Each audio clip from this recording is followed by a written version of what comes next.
Welcome to UC Today with me, David Dungay. Today I have with me Andriy Zhylenko, CEO of PortaOne. Welcome to the show, Andriy. How are you today? Hi, very good, thank you. Fantastic. Well, today we're going to be talking about the build versus buy dilemma a lot of cloud service providers find themselves in right now. But before we get into that, Andriy, can you tell us a little bit about yourself and the business? We at PortaOne help telecom operators to launch new services faster or streamline their existing operations. We supply for that open architecture BSS and cloud PBX platform. Fantastic. Well, let's get straight into this question, this build versus buy question. But let's outline, what that is. Can you tell us, what is the situation with build versus buy? What is that, and why are so many service providers, / operators, struggling with this question? I think it's a natural human tendency. Once we get something, we looking for ways to make it better, improve it, or customize it for our own purposes. The same thing for operators, and something which has been around for ages. It's always, do you buy a system from a vendor which is supposed to satisfy your requirements, but it never does satisfy all of them? Or the alternative is, do you create something from scratch? And there are many stories how that went as a stone soup fairy tale goes. It was way out of the budget and way too late, and delivered pretty much the same functionality as initially could have been purchased. Fantastic. So, we are seeing a lot of solutions out in the telecoms market already. Do operators, do they still need to build things themselves? Maybe are there enough solutions out there already for people to use and get hold of? I think now that is even more pressing need than ever, because if everybody is selling pretty much the same thing, you get a solution from a vendor, you put your brand name of it, put your price tag, how are you different from the guy next door? And we have a privilege of observing several hundreds of telecom operators across 90 different countries. And we can see how it is changing. For some of them, we can see their growth stopping or even dwindling down, and others are growing up significantly. And that depends on how well designed their product offer is, and can they create something which suits the needs of their particular market niche. So yes, it's very important right now for telco survival to create something which makes them better for the consumer than somebody else, or makes them also more attractive than consumer trying to create their own ad hoc solution. Andriy, so tell me, if an operator does decide to build, their products in-house, where should they really be concentrating their efforts to maximize their ROI? It's very important to focus the efforts, because I'm a software engineer myself, and I know this urge to do things better. And if you give a freedom of choice for a software developer, they will start redeveloping from scratch from operating system, right? And obviously, an operator, they don't have capacity, they don't have capabilities, and they should not compete with software vendors delivering, creating specific product.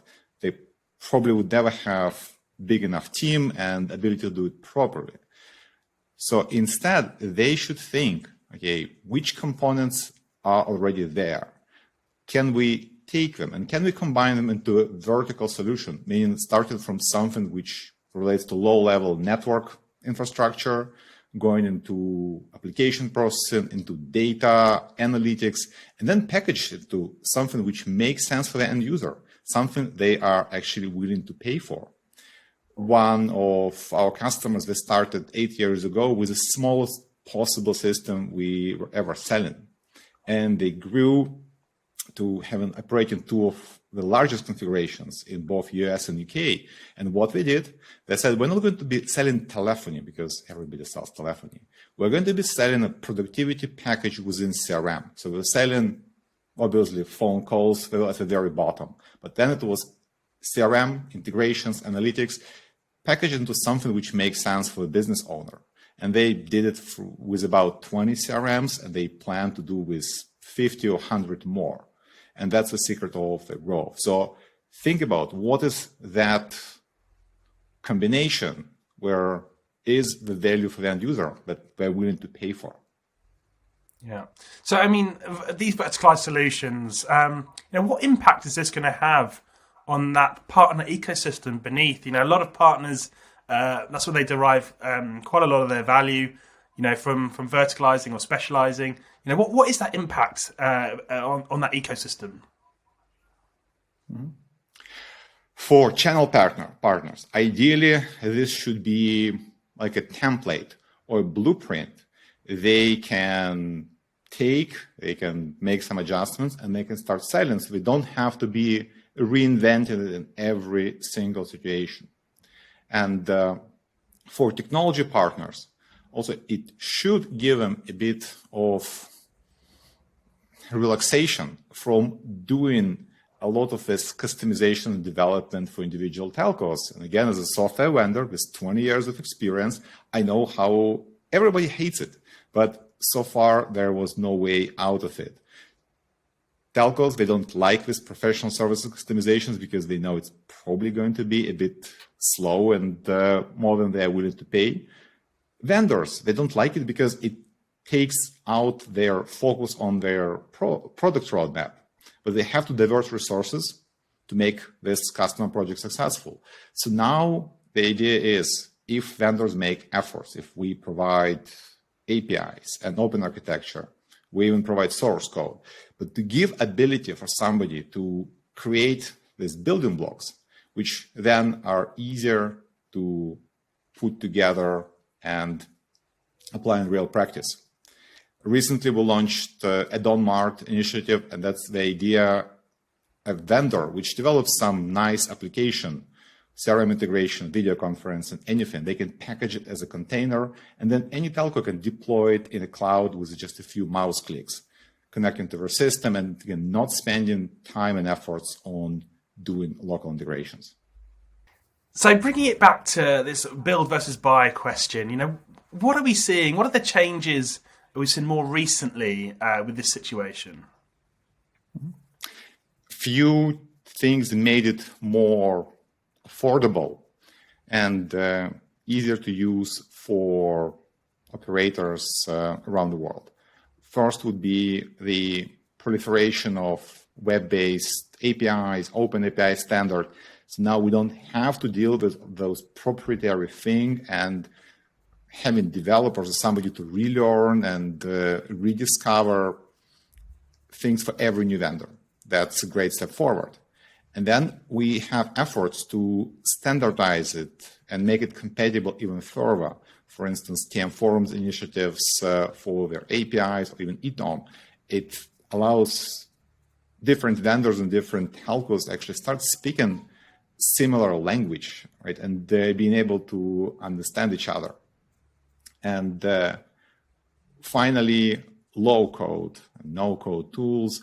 It's a great way to empower local teams to do these critical pieces. So if you have two great products, you have Cloud PBX platform, you have a CRM platform, and you do want to put them in a single package to deliver to the consumer, now you don't have to ask either of the vendors to do something on their side. You can do it in-house, and you don't have to use the real professional developers. And we know how rare and how valuable that resource is these days. So the low code, it allows to give that work to people who have general domain expertise. They have general IT knowledge, but they're not professional developers in the sense of they don't write actual code. Okay, I do want to pick up on this low code question. Is low code or no code really the that silver bullet, if you like, for those CSPs, to go through this, digital transformation process? I'm old enough to remember at least 5 of these waves when people were saying, okay, this magic tool will make developers obsolete and everybody can write programs. Well, none of that is true. There is no silver bullet. However, right now with low code, what is different? You don't need coding knowledge. You have a lot of things simplified. So what you need is you need a person with knowledge of domain. So he or she should be able to understand what is the customer tax ID is and how it's different than customer unique ID. That is still required. But they don't have to spend time on messing around with protocol details and doing things. So I would compare low code. It's a productivity tool.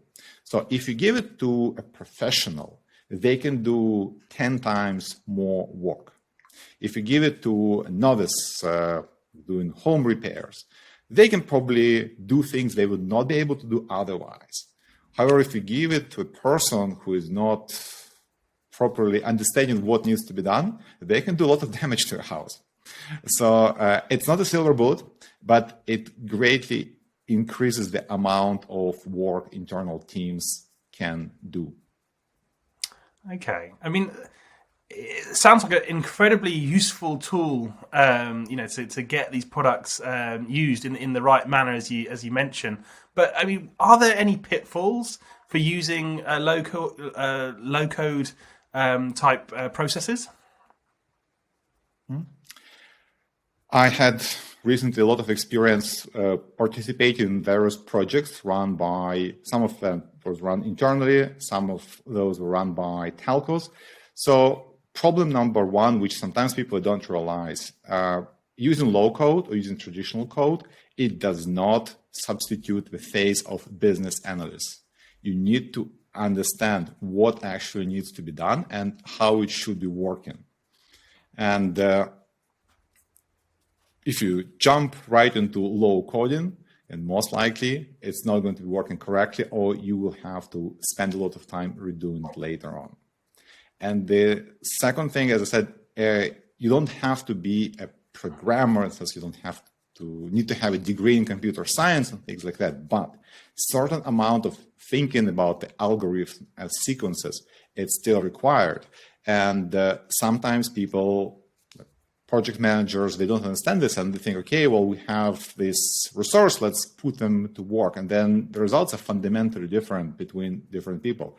And that depends how, in their minds, how they can build that structure of what needs to be done. And then if they can visualize it in their brain, then they can implement it with a low-code tool. So it still requires qualifications, training, and working with people to make sure you can understand the domain and what actually is being done. And with low-code getting so popular, I would say there's a lot of people who can claim they are a developer with low-code, but the results probably not going to be that great. So it's filtering out is going to be very important. Okay, so let's talk about cloud deployments as well. How does the adoption of cloud change this build versus buy question for CSPs? The great thing is ability to start very fast. So right now, if a team, they need to try some new technology, they need to do some experiment or proof of concept. Well, it takes a few commands to launch a new Kubernetes cluster or to launch a new environment. So this initial project start, project kickoff period is shortened, which is a good thing. The thing which I see a lot of people, they don't understand that, okay, once the code is written, once it's deployed, then there's a phase of maintenance and getting it updated later on. And because this initial phase is so simple, sometimes people, they tend to not to think about what's going to happen in 2 months. So there's a initial version of an application working, but then when version 0.2, 0.3 needs to be rolled in, then the troubles start. Because nobody bothered to create a proper deployment scheme, nobody has the correct pipeline, and now it starts to fall apart. And there are tools which can help, but not many people are using them. And also what I see right now, a lot of focus is done on DevOps, that developers do the coding and then DevOps do this magic thing, which makes them a bottleneck, which makes them responsible for some of the human errors. They're smart humans, but they're still humans. So I see in the next years, a lot of development should be done about this automated deployments and deployments which will allow people to manage the versions, manage the feature sets and the configuration in a safe and secure manner. So cloud gives you a great freedom, but also with the freedom comes great responsibility.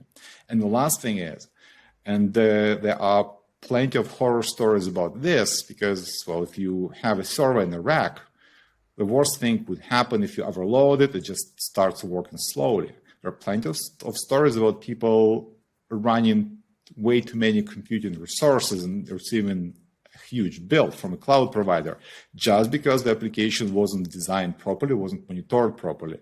So again, this is another thing. We're still in this Wild West phase of cloud exploration, and a certain amount of order, observability, and monitoring should be implemented before it's too late.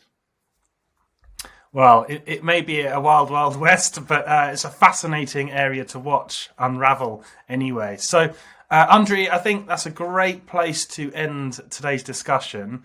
Thank you so much for joining me. Thank you, and I wish all the listeners, our operators, a safe and exciting journey through the cloud for the new technologies to their new era of delivering services and making customers happier. Fantastic. And thank you to all our viewers for watching today. If you liked today's conversation, please give us a like and a share on social media. It's greatly appreciated. That's it from me. My name's David Dungay. I'll see you next time.